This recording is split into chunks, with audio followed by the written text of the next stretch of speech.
Hello everyone. जैसा हम लोगों ने इकोनॉमिक्स के बेसिक इंट्रोडक्शन सीखे थे कि इकोनॉमिक्स की क्या मीनिंग होती है, क्या उसका शाब्दिक अर्थ होता है, मतलब लिटरल मीनिंग क्या होती है, एंड फादर ऑफ इकोनॉमिक्स कौन थे और उनकी क्या क्या बुक्स थी और उन्होंने क्या क्या थ्योरीज बताई थी। आज जो हम लोगों ने आगे पढ़ने वाले हैं वो है ब्रांचेस ऑफ इकोनॉमिक्स, कि इकोनॉमिक्स की ब्रांचेस क्या क्या होती है। देखिए, इकोनॉमिक्स को वैसे हम लोग ब्रॉडली अगर बात करें तो टू पार्ट्स में कैटेगराइज कर सकते हैं। होने को और भी इसके पार्ट्स होते हैं, वो मैं आज ही इस लेक्चर में कवर करूंगा, बट पहले ब्रॉडली जो इसके दो कैटेगराइजेशन होते हैं, दो जो पार्ट्स होते हैं, वो हम लोग उसके बारे में स्टडी करते हैं। जैसे जो फर्स्ट पार्ट होता है उसे हम लोग कहते हैं माइक्रो इकोनॉमिक्स, जिसे हम लोग हिंदी में व्यष्टि या सूक्ष्म इकोनॉमिक्स भी कहते हैं या सूक्ष्म अर्थशास्त्र भी कहते हैं। ठीक है, व्यष्टि या फिर सूक्ष्म अर्थशास्त्र भी इसे कहते हैं। ठीक है, एंड इसका जो सेकंड जो पार्ट होता है वो होता है मैक्रो इकोनॉमिक्स। मैक्रो इकोनॉमिक्स या फिर इसको हम हिंदी में कहते हैं समष्टि, समष्टि या व्यापक अर्थशास्त्र, समष्टि या व्यापक अर्थशास्त्र। जैसा कि नाम से ही आपको पता चल रहा होगा, माइक्रो, माइक्रो मतलब हम लोगों ने छोटे लेवल पे स्टडी करनी है, एंड मैक्रो का मतलब है कि हम लोगों ने मतलब एक बड़े लेवल पे स्टडी करनी है। देखिए, माइक्रो इकोनॉमिक्स में क्या होता है कि हम लोग जो इसमें स्टडी करते हैं ना, study eight individual level, study eight individual level मतलब किसी एक पर्सन के बारे में स्टडी कर दी, है ना, किसी एक इंडस्ट्री के बारे में स्टडी कर दी। ठीक है, स्टडी एट इंडिविजुअल लेवल, या किसी एक पर्सन के बारे में स्टडी कर दी, मैंने बोला ना, या फिर किसी हम लोग कंपनी के बारे में स्टडी कर सकते हैं। मतलब एक के बारे में जब बात होती है तो उसे हम लोग माइक्रो के अंदर पढ़ते हैं। एंड इसकी अगर बात करें तो इसमें क्या होता है, स्टडी, जो इसमें स्टडी होती है वो एक, मतलब समझ लो कि पूरे देश के बारे में स्टडी कर दी है ना, मतलब कलेक्टिव स्टडी होती है, मतलब बहुत सारी चीजें उसमें इंक्लूड होंगी। तो अगर हम लोग कलेक्टिव स्टडी करते हैं तो मैक्रो इकोनॉमिक्स का पार्ट हो जाती है, एंड अगर हम लोग इंडिविजुअल किसी एक पर्सन के बारे में बात कर दें या किसी एक कंपनी के बारे में बात कर दें तो वो सारी चीज़ें हमारी इस माइक्रो इकोनॉमिक्स के अंदर आते हैं। जैसे कुछ एग्जांपल्स के बारे में बात करें, कुछ मैं एग्जांपल्स लिख रहा हूँ, जैसे यहाँ पे मैं माइक्रो इकोनॉमिक्स के एग्जांपल लिख दे रहा हूँ एंड यहाँ पे मैं मैक्रो इकोनॉमिक्स के एग्जांपल लिख दे रहा हूँ। जैसे सपोज करिए, ठीक है, सपोज करिए कि मुझे बोला गया डिमांड के बारे में, एक डिमांड वर्ड बोला गया या फिर एक बोला गया सप्लाई वर्ड बोला गया। अब खुद सोचिए जरा, डिमांड और सप्लाई मतलब किसी पर्टिकुलर चीज की, अगर मैंने कोई फैक्ट्री स्टैब्लिश करी है, सपोज करो मैंने पेन की एक फैक्ट्री स्टैब्लिश करी है, तो उसमें पेन की, मेरे फैक्ट्री में पेन की डिमांड कैसी है एंड मेरी फैक्ट्री से पेन की जो सप्लाई है वो कैसी है। किसी पर्टिकुलर एक चीज के बारे में बात हो रही है ना, किसी एक प्रोडक्ट की ही तो डिमांड या सप्लाई होती है। तो ये डिमांड और सप्लाई दोनों माइक्रो इकोनॉमिक्स के पार्ट होते हैं। या फिर मैं कह दूं प्रोडक्शन, प्रोडक्शन जो उत्पादन होता है किसी एक पर्टिकुलर चीज के ही तो किसी पर्टिकुलर चीज के ही तो उत्पादन के बारे में बात करेंगे, तो वो चीज माइक्रो का पार्ट हो गया। अगर मैं बात करूं प्रॉफिट, किसी पर्टिकुलर चीज, मैंने एक पेन जो था वो 5 रुपीज का मैंने इसको बनाया था, मतलब जो मेरी टोटल कॉस्ट लगी थी 5 रुपीज की लगी थी, एंड 7 रुपीज में मैंने इसे बेच दे रहा हूँ मार्केट में, तो मेरा जो प्रॉफिट हो रहा है 2 रुपीज का, मतलब पर्टिकुलर चीज की प्रॉफिट है ना, जब इंडिविजुअल की बात हो रही है। या किसी की अगर सैलरी बोल दी जाए, ठीक है, सैलरी, या फिर वेजेस बोल दिया जाए, ठीक है, दिहाड़ी, वेजेस बोल दिया जाए, तो ये जो टर्म्स होते हैं ना, ऐसे जो टर्म्स होते हैं, ये सारे टर्म्स माइक्रो इकोनॉमिक्स के पार्ट होते हैं। तो हमें इसमें कंफ्यूज नहीं होना है कि कौन से वर्ड किस में। या फिर एक प्राइस बोल दें, किसी एक प्रोडक्ट के प्राइस भी कह सकते हैं।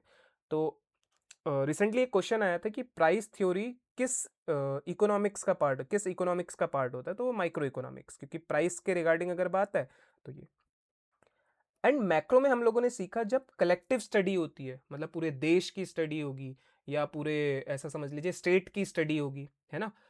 जैसे फॉर एग्जांपल इसमें कैसे कैसे वर्ड आते हैं, जैसे मैंने बोला अनएम्प्लॉयमेंट, है ना, अनएम्प्लॉयमेंट मैंने बोला, बेरोजगारी बोला। अब अनएम्प्लॉयमेंट जो है वो एक बहुत बड़ा मुद्दा है, मतलब किसी स्टेट में अनएम्प्लॉयमेंट हम लोग चेक करेंगे कि वहाँ के कितने लोग बेरोजगार हैं, है ना। या फिर कह दीजिए एक वर्ड मैं बोल रहा हूँ जैसे पॉवर्टी, ठीक है, किसी देश या किसी कंट्री या फिर किसी स्टेट में कितने लोग गरीब हैं, है ना, निर्धनता। मतलब ऐसे वर्ड जो कलेक्टिव स्टडी होगी, जैसे एक आता है पर कैपिटा इनकम हम लोग कहते हैं, ठीक है, पर कैपिटा इनकम। अब देखो नाम से आपको ऐसा लग रहा होगा कि ये किसी एक इंसान की इनकम है, बट ये पूरे कंट्री के लिए निकाली जाती है ना, पर कैपिटा इनकम, या फिर जैसे हम लोग एवरेज इनकम भी कह दो, ठीक है, एवरेज इनकम, है ना। तो ऐसे जो वर्ड्स होते हैं जिसमें मतलब पूरे एक सोसाइटी के बारे में बात होती है, पूरे कलेक्टिव स्टडी होती है, वो सारे वर्ड्स मैक्रो इकोनॉमिक्स के पार्ट होते हैं। और इसके एग्जांपल्स की बात करें, जैसे ग्रोथ, किसी देश की ग्रोथ कैसी है, किसी स्टेट की ग्रोथ कैसी है, कलेक्टिव स्टडी होगी।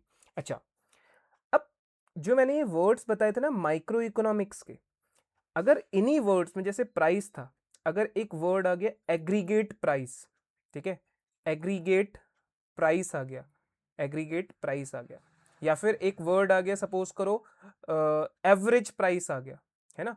अब सिंपल सी बात है, ये एवरेज एंड जो एग्रीगेट जो वर्ड अगर इनके आगे लग जा रहा है ना, प्राइस के आगे जैसे एग्रीगेट लग गया, प्राइस के आगे एवरेज लग गया, तो देखो ना एवरेज जो निकाला जाता है, एवरेज कैसे हम लोग कैलकुलेट करते हैं, सपोज करो तीन इंसान है, तीन पर्सन है, ए बी एंड सी, एक के पास 10 रुपए हैं एंड एक के पास 20 रुपए हैं एंड एक के पास 30 रुपए हैं। तो अगर मुझे एक एवरेज बताना है कि एवरेज मनी कितनी है इन तीनों के पास, तो मैं क्या करूंगा, इन तीनों को प्लस करूंगा और उसे डिवाइड दे दूंगा 3 से। तो क्योंकि एवरेज निकालने के लिए मतलब एक से ज्यादा लोगों की स्टडी हो रही है ना उसमें, तो एवरेज जो वर्ड या एग्रीगेट जो वर्ड अगर इन माइक्रो इकोनॉमिक्स के आगे जो ये मैंने लिखी है ना, ये जो ये वर्ड्स मैंने जो यहाँ पे लिखे हैं, अगर इनके आगे एग्रीगेट या एवरेज जैसे वर्ड जुड़ जाते हैं तो वो भी मैक्रो के अंदर ही आ जाते हैं, क्योंकि वो एक से ज्यादा की स्टडी हो जाती है तब वो, ठीक है। जैसे इसमें एक नेशनल इनकम भी हम लोग इसी में रख सकते हैं, है ना, किसी देश की राष्ट्रीय आय, ठीक है, नेशनल इनकम भी इसी का पार्ट होती है। तो मतलब जो बड़े बड़े मुद्दे होते हैं, है ना, जिनमें मतलब पूरे देश के बारे में बात हो रही है, या पूरे क्या कहते हैं स्टेट के बारे में बात हो रही है, या फिर ऐसा कह लीजिए दो या दो से ज्यादा इंडस्ट्रीज की बात हो रही है ना, फैक्ट्री की बात हो रही है, मतलब ज्यादा फैक्ट्रीज की बात हो रही है, सिंगल फैक्ट्री की बात नहीं हो रही है, तो वो भी मैक्रो का ही पार्ट हो जाएंगे। तो ये थे इनका ब्रॉडली कैटेगराइजेशन किसका, इकोनॉमिक्स का, ठीक है। आगे देखिए, आगे जो नेक्स्ट चीज होती है, मैंने बोला ना इकोनॉमिक्स को हम लोग ब्रॉडली 2 पार्ट्स में कैटेगराइज करते हैं, बट उसके अलावा भी इसके कुछ पार्ट्स होते हैं। जैसे इसका जो थर्ड पार्ट मैं समझाने जा रहा हूं वो है पॉजिटिव इकोनॉमिक्स। देखिए, पॉजिटिव इकोनॉमिक्स को हम लोग हिंदी में सकारात्मक अर्थशास्त्र भी कहते हैं, सकारात्मक अर्थशास्त्र भी कहते हैं, ठीक है। क्या होता है इसका मतलब, देखिए जरा, मतलब अगर कोई चीज ऐसा है ना, कहीं पे एक ऐसा स्टेटमेंट लिखा गया है जो मतलब जो पहले से वेरीफाइड हो, मतलब 100% वेरीफाइड, जब ऐसा कुछ पता चले ना कि हाँ तुम्हें कुछ बताया जा रहा है ना, कि 100% वेरीफाइड हो, अ, अभी एग्जांपल दूंगा तब आप लोगों को क्लियर होगा। या फिर ऐसा कह दो कि जो पॉजिटिव इकोनॉमिक्स में क्या होता है ना, स्टडी ऑफ व्हाट इज की होती है, मतलब स्टडी करी जाती है, स्टडी ऑफ व्हाट इज मतलब क्या है, व्हाट इज। जैसे फॉर एग्जाम्पल अब देखना, ये दो चीजें इसमें होती है पॉजिटिव इकोनॉमिक्स में, दो बातें याद रखना है कि अगर कोई स्टेटमेंट ऐसा लिखा है जो 100% वेरीफाइड है, या फिर कोई स्टेटमेंट ऐसा लिखा है जिसमें व्हाट इज की स्टडी हो रही होगी। फॉर एग्जाम्पल ध्यान से समझना, जैसे मैं कह रहा हूं कि भारत में, ठीक है, मैं अगर अपने इंडिया की बात करूं, भारत में गरीबी है ना, भारत में गरीबी है, ये वेरीफाइड है, ये मतलब ये बता रहा है ना क्या है भारत में, व्हाट इज का रिप्लाई है, भारत में क्या है, तो यहां से पता चल रहा है गरीबी है। और मतलब ये जो स्टेटमेंट लिखा हुआ है ना, ये जो भारत में गरीबी है, ये पॉजिटिव इकोनॉमिक्स का पार्ट है। मतलब कोई ऐसा स्टेटमेंट लिखा हुआ हो जिसमें 100% वेरीफाइड कोई चीजें हो, मतलब जिसमें आपको कुछ बताया जा रहा हो, या फिर ऐसा कह दो कि जो स्टडी ऑफ व्हाट इज, जो व्हाट इज का रिप्लाई होता है, जैसे भारत में क्या है, गरीबी है, क्लियर हो रहा है। मैं कह रहा हूं कि जो हाई मनी जो सप्लाई होती है, अगर मैं मनी का सप्लाई को इंक्रीज कर दूं, है ना, मतलब जो आरबीआई अगर मनी सप्लाई इंक्रीज कर दे, मनी सप्लाई अगर इंक्रीज हो जाए, ठीक है, हाई मनी सप्लाई हो जाए, तो उसकी वजह से जो इन्फ्लेशन जो होता है ना, इन्फ्लेशन जो होता है, ठीक है, वो भी क्या हो जाता है, वो भी मतलब बढ़ जाता है, ठीक है। मतलब अगर सपोज करो हाई मनी, मतलब आरबीआई ने जो मार्केट में जो मनी आ गई, बहुत सारी मार्केट में मनी आ गई, तो उसकी वजह से जो इन्फ्लेशन मतलब महंगाई जो होगी वो भी बढ़ जाती है, मतलब ये भी 100% वेरीफाइड बात है ना। क्या होता है मनी बढ़ जाने से, मार्केट में अगर मनी का सप्लाई बढ़ा दिया जाए तो उससे क्या होता है, उससे ये इन्फ्लेशन हो जाता है, महंगाई बढ़ जाती है ना। तो ये भी 100% वेरीफाइड बात है। इसी पॉजिटिव इकोनॉमिक्स का एक उल्टा ऐसा समझ लीजिए, इसका एक दूसरा एक पार्ट होता है, मतलब जिसे हम लोग फोर्थ इकोनॉमिक्स का पार्ट कहते हैं। फोर्थ जो इकोनॉमिक्स का पार्ट होता है जिसे हम लोग बोलते हैं नॉर्मेटिव। जैसे पॉजिटिव में हम लोगों ने सीखा था ना कि जो 100% वेरीफाइड है ना, नॉर्मेटिव इकोनॉमिक्स। और नॉर्मेटिव इकोनॉमिक्स में क्या होगा, ये 100% वेरीफाइड नहीं होता है, ठीक है। इसे हम लोग हिंदी में क्या कहते हैं, आदर्शात्मक अर्थशास्त्र भी कहते हैं इसे, ठीक है। अब देखिए, जैसे मैंने पॉजिटिव में बताया था वो व्हाट इज का रिप्लाई होते हैं ना, तो ये जो होते हैं हमने इसमें स्टडी करनी होती है, study of what ought to be. What ought to be मतलब क्या होना चाहिए, व्हाट आउट टू बी, और what not ought to be, what not ought to be. अगर कोई इसके मतलब रिप्लाई होते हैं ना, अगर कोई इसके बारे में स्टडी कर रहे हैं, जैसे मैं बोल रहा हूं, जैसे एक एग्जांपल समझो, जैसे मैंने बोला कि आरबीआई जो होता है ना, RBI should control inflation. RBI ने इन्फ्लेशन को कंट्रोल करना चाहिए, ठीक है। आरबीआई ने जो महंगाई है उसको कंट्रोल करना चाहिए का एग्जांपल है ना, क्या करना चाहिए और क्या नहीं करना चाहिए। जब कभी कोई इसका रिप्लाई होता है ना, तो हम लोग उसे नॉर्मेटिव इकोनॉमिक्स के अंदर रखते हैं।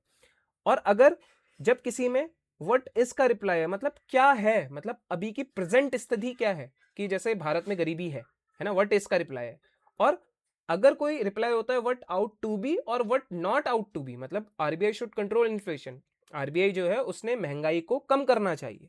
या फिर एक और स्टेटमेंट अगर हम लोग देखें, पॉवर्टी जो गरीबी है, सॉरी, पॉवर्टी गरीबी जो है, एंड अनएम्प्लॉयमेंट जो है, ठीक है, अनएम्प्लॉयमेंट जो है उसको सरकार ने, मतलब हमारी जो गवर्नमेंट है उसने रिड्यूस करना चाहिए, उसे कम करना चाहिए, सरकार ने ऐसा करना चाहिए। अगर इस तरीके जो स्टेटमेंट अगर दिखाई देंगे तो वो नॉर्मेटिव इकोनॉमिक्स का पार्ट हो जाएंगे। तो आई होप आप लोगों को ये positive and normative economics clear हो गया होगा।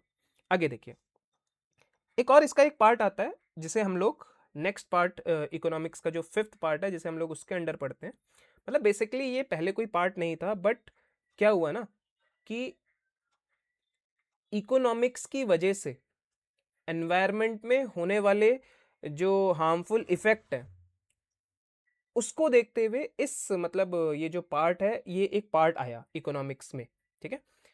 तो इसे बोलते हैं economic sorry environmental economics, economics, ठीक है। एनवायरमेंटल इकोनॉमिक्स जिसे हम लोग कहते हैं पर्यावरणीय अर्थशास्त्र, ठीक है, पर्यावरणीय अर्थशास्त्र, एनवायरमेंटल इकोनॉमिक्स।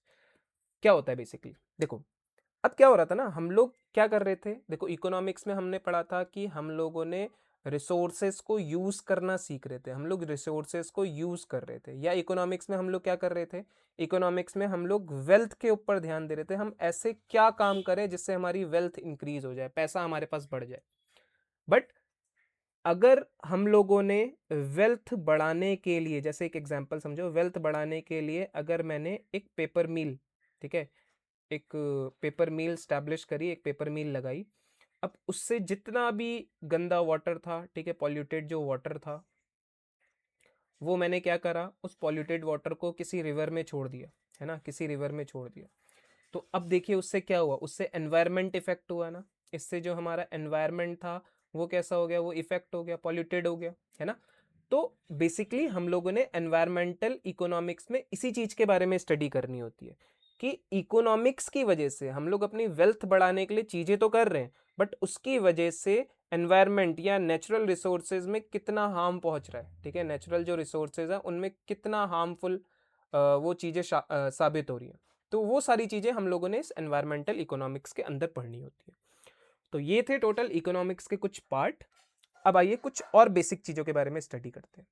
देखिए, जैसे कल मैंने आप लोगों को बताया था फादर ऑफ इकोनॉमिक्स, मैंने बताया था ना, एडम स्मिथ के बारे में हम लोगों ने स्टडी करी थी।